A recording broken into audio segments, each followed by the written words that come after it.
El COVID-19 se propaga principalmente entre personas que están en contacto cercano por un periodo prolongado. La propagación ocurre cuando una persona infectada tose, estornuda o habla, y las gotitas de su boca o nariz se expulsan al aire y terminan en la boca o nariz de las personas cercanas. Estas gotitas también pueden inhalarse y entrar a los pulmones. Es importante mantener una distancia de al menos 6 pies de otras personas siempre que sea posible, incluso si usted o esas personas no tienen síntomas. El distanciamiento social es especialmente importante para las personas con mayor riesgo de enfermarse gravemente a causa del coronavirus. Quédate con nosotros en la siguiente entrevista y conoce un poco más acerca de las barreras y oportunidades para acelerar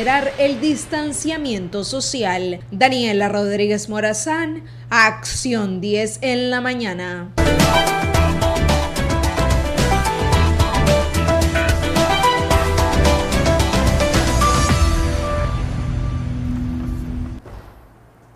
Gracias a Daniela Rodríguez Morazán por la introducción a nuestro tema del día de hoy. Continuamos hablando acerca de el COVID-19 y su impacto en nuestra sociedad. Aparentemente hay una relativa calma y muchas de las personas están relajando esas medidas que aportan a evitar la propagación del COVID-19 entre las personas. Para hablar acerca de por qué se está dando este tipo de percepción de calma y si en realidad podemos bajar la guardia ante la enfermedad, se encuentra con nosotros vía Skype el doctor Leonel Argüello, epidemiólogo nicaragüense y miembro del Comité Científico Multidisciplinario. Muy buenos días, doctor. Gracias por atender a nuestra llamada.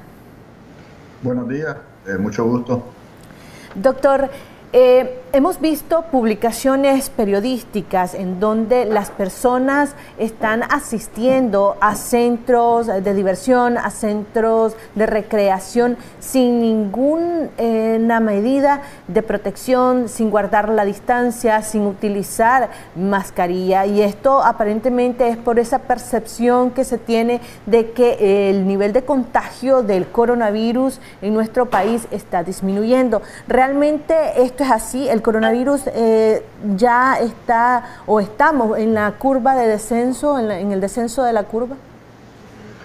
Bueno, en primer lugar, recuerden que una epidemia siempre comienza y va hacia arriba, y a menos que vos hagas algo para decapitarla, va a continuar yendo hacia arriba. Nosotros aquí no hemos hecho ninguna medida de respuesta nacional que nos permita decir que ya estamos controlando la epidemia, sino que hay que recordar que aquí los datos que tenemos son datos semanales, ¿verdad? Y lo que vemos es una curva hacia arriba, pero en realidad si nosotros pudiéramos ver diario, lo que miraríamos es una especie como de escalera, que va subiendo a pie, ¿no? Vos sabés que los eslabones de las escaleras pueden ser cortitos o pueden ser más largos, entonces subís, puede que sea más largo, subís otro escalón, o puede que sean cortitos los escalones y va subiendo. Entonces eso es típico en los comportamientos. Tenemos nosotros siempre que estar viendo lo que sucede alrededor nuestro, en el mundo, qué es lo que ha pasado en el mundo, igualito. O sea, comienza a subir, de repente sentís como que baja un poquito, pero vuelve a subir. O sea, la tendencia siempre va hacia arriba. Lo que pasa es que hay momentos determinados que se aplana igual que el escalón, pero luego sube otro escalón. Entonces ese es lo que nos da ese tipo de sensación. Por otro lado también, obviamente vos tenés que esperar que se acumulen casos para que el 80% sean casos no complicados y un 20% sean los casos complicados, que son los que vas a ver que van a llegar al hospital. Entonces, en este sentido, hay que recordar también que nuestro país tiene otra característica. Aquí se ha promovido el contagio.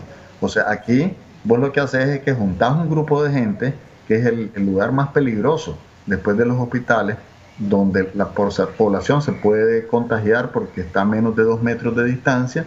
Entonces, al juntar vos gente en 2 semanas, 3 semanas, vos vas a tener casos enfermos y casos complicados. Por ejemplo, este fin de semana se hicieron actividades masivas. ¿A dónde? En Ciudad Sandino y en Diriamba. ¿Qué es lo que sucede con todas esas actividades masivas? Comenzar a contar 2 semanas, 3 semanas y vamos a tener casos enfermos, casos complicados y fallecidos por haberse puesto en grupo. Lo que pasa es que aquí la información no la tenemos, ¿verdad? No, si pudiéramos precisar en esos lugares exactamente cuántos casos son y todo, nos daríamos cuenta, si vamos para atrás, de dónde surgen esos casos.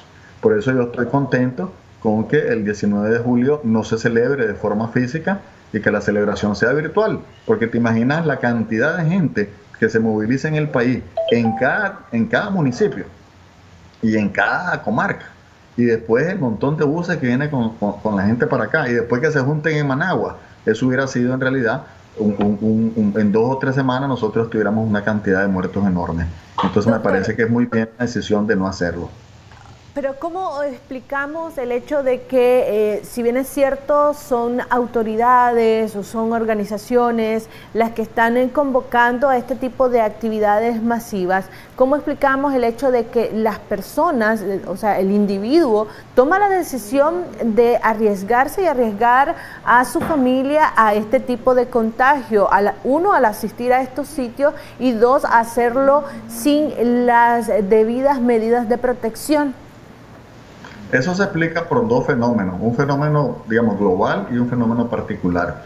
El fenómeno global es que vos tenés aquí un grupo que estamos diciendo, cuídate vos para que cuides a los demás, no lleves el virus a tu casa, acordate que tenés gente ahí mayor, que tenés a tus padres y a tus abuelos, que si tienen alguna enfermedad crónica pueden complicarse más que los otros. Acordate que cualquier persona, desde que nace hasta más de 100 años, puede adquirir la enfermedad. Tenemos fallecidos de 20 años, tenemos fallecidos de 30 años, o sea, los jóvenes también pueden fallecer. Lo que pasa es que fallecen siempre las personas mayores, pero cualquier edad pueden fallecer. Entonces vos tenés 2 tipos de mensajes, uno que estamos diciendo esto y otro que están diciendo todo está normal, todo está bajando, ya esto está controlado, olvídense que aquí no hay problema. Entonces vos tenés 2 mensajes, uno que te dice, ojo, ¿verdad? Aumentar tu conocimiento y entrar en conciencia de que existe un riesgo que lo podés prevenir, porque tenemos más de 2.000 muertes en este país que podían haber sido prevenidas perfectamente. Esta es una enfermedad que puedes prevenirla con solo agua y jabón, con mantenerte la distancia a 2 metros de distancia entre persona y persona, no tocarte los ojos, la boca ni la nariz, lavarte las manos con agua y jabón y tratar de permanecer en casa, y si salís, tu mascarilla y tu careta facial. Entonces esas medidas son medidas sencillas, pero para que vos puedas adoptar esas medidas tenés que reconocer el riesgo. Pero si una parte te dice hay riesgo y otra parte te dice que no hay riesgo, entonces depende del individuo. El individuo tiende a ser cómodo. Es más fácil decir no hay riesgo, ¿verdad? Pero, y antes de entrar a la parte particular, te quiero decir lo siguiente. O sea, si el semáforo está en amarillo, no te lo tenés que pasar. Si el semáforo está en rojo, no te lo tenés que pasar. No significa que mañana digamos, bueno, como hay menos accidentes en Nicaragua, entonces ahora yo voy a comenzar a pasar todos los semáforos en amarillo y en rojo. Por supuesto que vas a chocar, ¿verdad? Por supuesto que tu riesgo se aumenta. Entonces, ¿qué sucede a nivel de la cabeza del individuo? Primero, son 3 etapas. Primero vos tenés que aumentar tu conocimiento, después tenés que entrar a una actitud de querer cambiar, ¿verdad? Y lo tercero es ponerla en práctica. Entonces, ¿qué pasa? Aquí hemos logrado que la gente sepa del COVID-19, pero el hecho de que yo tenga el conocimiento no significa que tenga una actitud para cambiar. Yo creo que nadie en este país sabe, o más bien nadie en este país no sabe de que fumar es malo, ¿verdad? Yo creo que todos sabemos, pero la gente fuma, ¿verdad? Sabemos que no se debe beber cuando se maneja, pero la gente lo hace y hay accidentes, y con el cigarro hay cánceres. Entonces, ¿qué es lo que sucede? Tienen el conocimiento, pero no la actitud para cambiar. Y luego, una vez que vos tenés esa actitud, entonces vos vas a cambiar, pero ese proceso de cambiar de hábito te va a llevar aproximadamente unos 60 días haciéndolo diariamente para que tu cerebro lo incorpore. O sea, todos y todas las televidentes que nos están viendo, no tengo absolutamente ninguna duda de que ustedes se lavan los dientes. Y se los lavan automáticamente, pues no son niños ni niñas para decirle, anda, lávate los dientes. Ya lo hacemos de forma automática. Como los que manejamos. No estás pensando, cuando uno comienza a manejar, pues le pongo ahora la primera, le pongo la segunda, ahora voy a la tercera. Eso lo haces automáticamente, ya lo incorporaste a tu cerebro. El lavado de manos con agua y jabón por más de 40 segundos apenas lo estamos introduciendo. Entonces no ha habido tiempo para que la gente realmente lo agarre como hábito. Y entonces, como no lo tiene incorporado como hábito, fácilmente lo desprende. Por otro lado, también tenés el factor psicológico. La gente que ha estado quedándose en casa, que ha estado haciendo autocuarentena voluntaria, y especialmente los jóvenes que les gusta correr riesgo, los jóvenes que creen que son invencibles, porque todos fuimos jóvenes y todos somos iguales. En ese sentido, salen, ¿verdad?, a bacanalear, como dicen, a pasear, a tomar trago, a jugar, a ver a los amigos y todo, pero no se están dando cuenta que esa actividad de ver a los amigos lo que estás haciendo es poniendo en peligro no solamente a vos, a tu familia, porque vos vas a llevar el virus a tu familia. Entonces, esos son los fenómenos que ocurren alrededor de todo esto. Pues no se está valorando el riesgo. Recuerden que esto es igual también que un resorte que si vos lo apretás y lo soltás, brinca. Ya hemos visto en todos los países que han abierto de manera, yo diría, rápida, sin el debido control, porque si vos tenés un restaurante, por ejemplo, que te dice, yo voy a abrir y yo voy a garantizarle de que las mesas van a estar a 3 metros de distancia, y voy a garantizarle que el mesero o la mesera va a tener cubreboca, va a tener la pantalla facial o la careta facial o pantalla protectora plástica, se va a estar lavando las manos con agua y jabón y además con alcohol, pues cuando se acerque a ustedes, y le va a poner la comida a un lado de la mesa para que ustedes se levanten, y eso puede funcionar perfectamente. Vos tenés una fábrica y los trabajadores los separás y están con sus equipos de protección, puede perfectamente funcionar. El asunto es cómo garantizar que se cumplan esas medidas. Ese ha sido el grave problema en los países, que se ha abierto y entonces la gente se relaja, deja de cumplir las medidas, no usa las mascarillas, no usa las caretas faciales, especialmente no guarda esa distancia de 2 metros que es tan fundamental para evitar que este virus se transmita de un lugar a otro. Doctor, ¿cuál es el grado de responsabilidad que continúa teniendo el gobierno alrededor de estos temas, acerca de la relajación de las medidas y acerca de el no promover el distanciamiento físico entre las personas, sobre todo en este tipo de actividades? Yo creo que el gobierno está claro de lo que es esta enfermedad. Yo creo que el gobierno ya ha tenido suficiente información para tomar las medidas pertinentes. Debe, obviamente, porque es su responsabilidad salvar vidas, es su responsabilidad cuidar la vida de la población, es su responsabilidad decirle qué riesgos corren. O sea, sé que esto no es nuevo, sé que cuando ha habido temblores aquí y han habido réplicas, yo pregunto, a ver, hace 20 años, cuando hablábamos de terremoto, nadie pensaba en réplicas, no le hacíamos ni caso a las réplicas, decíamos, eso es lo que ya quedó del terremoto, eso es como la charbasca.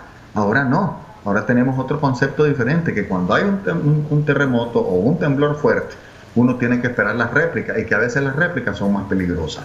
Entonces eso nos lo han ido enseñando, ¿verdad? Hemos ido aprendiendo a ver que lo que minimizábamos no podemos minimizarlo porque es un riesgo. Entonces esto es exactamente igual, o sea, esto es un desastre, que hay que manejarlo con esa mentalidad, que es un desastre y que tenemos que buscar cómo esto no se sigue extendiendo.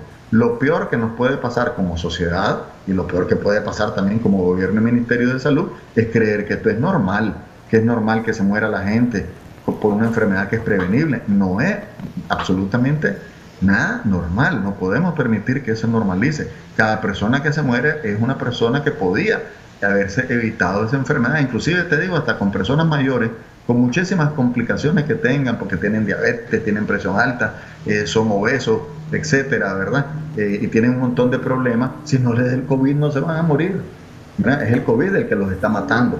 Entonces, y el COVID es prevenible. Por lo tanto, debemos evitar el contagio, y sí, yo creo que el gobierno tiene una responsabilidad enorme en estarnos alertando de los riesgos que hay. Aquí no le conviene a nadie que nos enfermemos, aquí no le conviene a nadie que esta epidemia se siga extendiendo. Significa un costo humano enorme y un costo económico grandísimo. Doctor, ¿cuáles son las medidas que se deben de continuar manteniendo, que se deben de reforzar, considerando que, como usted decía, la curva aún continúa en ascenso, sobre todo porque no se han tomado todas las medidas que en otros países sí se han tomado, y considerando el número de contagios que hemos tenido hasta el momento? Sobre las medidas tienen que ser, en primer lugar, aquí debería haber una campaña permanente, debería haber una respuesta nacional donde nos juntemos el gobierno, la sociedad civil, los ONG, las iglesias, la empresa privada, ¿verdad? Y hagamos un solo plan para salvar vidas, ¿verdad? Y que todos nos pongamos en función de eso. Lo que no podemos andar diciendo uno blanco y otro negro, uno azul y otro amarillo, porque entonces la población se confunde. Más la cantidad de mensajes que te llegan por el internet o por los medios de comunicación, la gente se confunde, ¿verdad? Y entonces la gente no puede confundirse, debería tener un solo mensaje. nosotros logramos coordinar con la empresa privada, con los ONG, con varias organizaciones y hicimos un lema. Y el lema es, la salud está en nuestras manos. Y la salud está en nuestras manos es porque es cierto, porque el agua y jabón eliminan este virus. Entonces, ese es el lema de campaña que todos deberíamos tener. Pero hay que trabajar unidos, porque esto no se puede estar negando una cosa que es una realidad. O sea, de cada 3 nicaragüenses, 2 ya hemos visto gente enferma y conocemos gente fallecida. Entonces, esto es altísimo. Estás hablando que el 75% de la población nicaragüense ya ha estado en contacto con. Y luego, si vos te vas a los diferentes municipios del país, te das cuenta que hay enfermos y que hay fallecidos. Te das cuenta que hay gente que se está muriendo en la casa. Te diste cuenta que había gente que se está muriendo en el hospital y sigue muriéndose en el hospital. Entonces, a lo mejor Managua está bajando, pero que te das cuenta que otros departamentos no. Ahorita, por ejemplo, en el norte del Caribe, en la región autónoma de la costa del Caribe Norte, ahí vos tenés ahorita problemas. Están haciendo, de hecho, un radiatón para tratar de conseguir oxígeno de apoyo porque no tienen. O sea, lo que te quiero decir es que si te está llegando en otros lados, Managua no es Nicaragua, ¿verdad? No nos enredemos. Managua es la ciudad más grande que tenemos en el país, ¿verdad? Pero Nicaragua es Nicaragua, pues es todo el país. Entonces no podemos nosotros permitir que se normalice esto, ¿verdad? Y tenemos que ser serios en el sentido de que hay que prevenir. Si esta epidemia se hace largo, esto es igual que una enfermedad. Si yo me enfermo 15 días, el costo de mi enfermedad es menor. Pero si yo me paso enfermo un mes o 2 meses, el costo es mayor. Entonces, desde el punto de vista económico, desde el punto de vista de la prevención, desde el punto de vista de la racionalidad y de la lógica, deberíamos estar inmersos en una campaña fuertísima para que todos adquiramos estos buenos hábitos, que son hábitos que vamos a ganar en esto de lavarse las manos con agua y jabón por más de 40 segundos, es que vamos a ganarlos para una serie de enfermedades que se transmiten de transmisión fecal oral, o sea, porque tocas cosas contaminadas con ese y te lo llevas a la boca. Vamos a mejorar la higiene de los alimentos, vamos a mejorar una serie de cosas. O sea, yo creo que es una inversión importante en el país para que las y los nicaragüenses adoptemos hábitos saludables que nos permitan protegernos. Doctor, también hay un tema que me gustaría abordar antes de concluir la entrevista, y es el hecho de que se ha hecho de manera casi que privada, a través de redes sociales, información acerca de que están circulando pruebas rápidas para diagnosticar COVID. ¿Ustedes qué información tienen alrededor de la introducción de este tipo de pruebas y si estas cuentan con el aval del Ministerio de Salud? Sabemos que la empresa privada ha insistido en que aún no se ha dado autorización a ningún laboratorio ni clínica privada para realizar las pruebas COVID, pero ¿qué tan efectivas podrían ser estas pruebas rápidas que están ingresando aparentemente a nuestro país?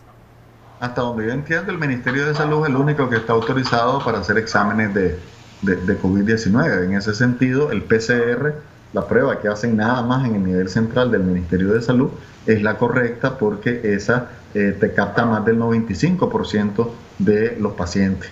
Y es la que se debería usar masivamente. Pues las recomendaciones, lo que te siguen diciendo, las recomendaciones son exactamente las mismas que antes de esta enfermedad. Encuentre usted un caso sospechoso, hágale el examen. Sale positivo, aíslelo.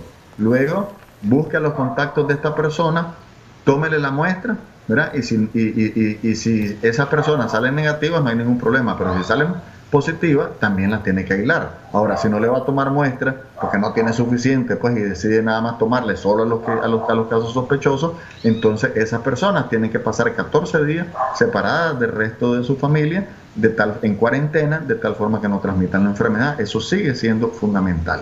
Y aquí, insistimos, es necesario hacer más exámenes de laboratorio, es necesario brindar los resultados, porque uno tiene que tomar decisiones basadas en evidencia. Si yo creo que lo que tengo son 91 muertos y no más de 2.000 fallecidos, si yo creo que lo que tengo son 3 veces menos casos que lo que mantiene el observatorio, ¿cuál va a ser mi actitud? Mi actitud va a ser, no, estoy bien, y no es así. Hay que acercarse a la realidad, hay que hacer más investigaciones. Entonces, hay otro tipo de prueba que efectivamente es la que se vende, hay gente particulares que lo venden, hay empresas estas que venden productos médicos que la venden también. Creo que hasta una farmacia me dijeron que la estaba vendiendo. no te puedo decir si tienen permiso o no del Ministerio de Salud. Lo que sí te puedo decir es que esas pruebas son pruebas para ver anticuerpos, o sea, para ver si vos tenés defensas. Entonces esas pruebas te sirven para lo siguiente, para saber, primero, si vos ya te dio la enfermedad o estás actualmente con la enfermedad. ¿Cuál es el problema de estas pruebas? Que estas pruebas, si te sale positiva, estate seguro que es positivo. Pero si te sale negativo, la mitad posiblemente es falso negativo, o sea que en realidad es positivo. Ese es el problema de estas pruebas, ¿verdad? De que no son tan certeras como el PCR. Entonces, en ese sentido, los falsos negativos, en realidad a la mitad van a ser positivos. Y esa es la debilidad de esta prueba. Se ha utilizado en otros países porque la puedes utilizar, por ejemplo, rápidamente, como suponete que te metes a un barrio pues, y haces una serie de pruebas para ver cómo está ese barrio. ¿Verdad? Te puede servir porque te guía, pero no es tan certera como la otra prueba del PCR, donde te meten el hisopo, ya sea en la nariz y en la garganta. Perfecto. Muchísimas gracias, doctor, por sus recomendaciones y la aclaración alrededor del tema y de si debemos o no relajar las medidas de prevención de la propagación del COVID-19. El doctor Leonel Argüello estuvo con nosotros, miembro del Comité Científico Multidisciplinario. Vamos a hacer una pausa comercial, ya regresamos con más de Acción 10 en la mañana.